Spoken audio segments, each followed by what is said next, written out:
দেশের 9 বিশিষ্ট ব্যক্তি ও একটি প্রতিষ্ঠানকে 21শে পদক 2026 প্রদান করেছেন প্রধানমন্ত্রী তারেক রহমান। শিক্ষা, গবেষণা, শিল্প, সাহিত্য চর্চার রাজনীতিকীকরণ করা কখনো সভ্য সমাজের পরিচায়ক নয় উল্লেখ করে প্রধানমন্ত্রী আরও বলেন, নৈতিক মানসম্পন্ন তেমন একটি উদার গণতান্ত্রিক রাষ্ট্র ব্যবস্থা প্রতিষ্ঠার লক্ষ্যে বর্তমান সরকার কাজ করছে। হাসনাইন তানভীরের রিপোর্ট।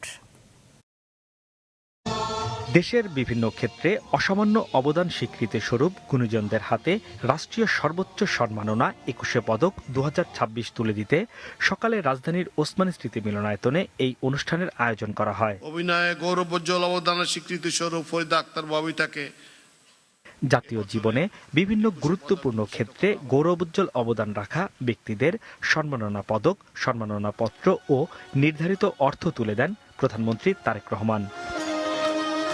দেশের বেসামরিক সর্বোচ্চ এই পদকপ্রাপ্তরা হলেন অভিনয়ে ফরিদা আক্তার ববিতা, চারুকলায় প্রফেসর ডাক্তার মোহাম্মদ আব্দুস সাত্তার, স্থাপত্যে মেরিনা তাবাসসুম, নৃত্যে অর্থী আহমেদ, পালাগানে ইসলামউদ্দিন পালাকার, সাংবাদিকতায় শফিক রেহমান, শিক্ষায় প্রফেসর ডক্টর মাহবুবুল আলম মজুমদার ও ভাস্কর্যে তেজস হালদার যশ।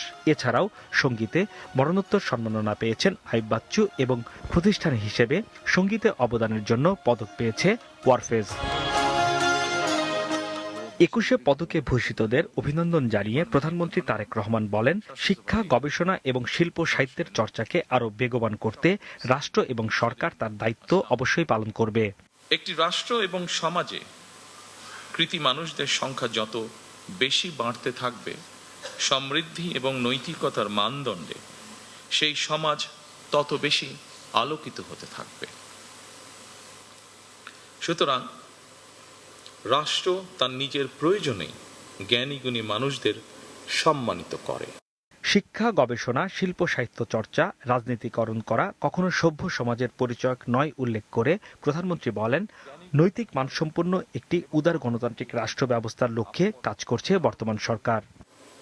আমি বিশ্বাস করি, শিক্ষা, গবেষণা এবং শিল্প সাহিত্য চর্চাকে রাজনীতিকরণ করা কখনোই সভ্য সমাজের পরিচায়ক নয়। মানসম্পন্ন তেমন একটি উদার গণতান্ত্রিক রাষ্ট্র ব্যবস্থা প্রতিষ্ঠার লক্ষ্যে বর্তমান গণতান্ত্রিক সরকার অবশ্যই কাজ করবে। দেশের অগ্রযাত্রায় বিজ্ঞজনদের দিক নির্দেশনা প্রত্যাশিত বলেও জানান প্রধানমন্ত্রী। হাসনাইন তানভীর, মাছরাঙা সংবাদ, ঢাকা।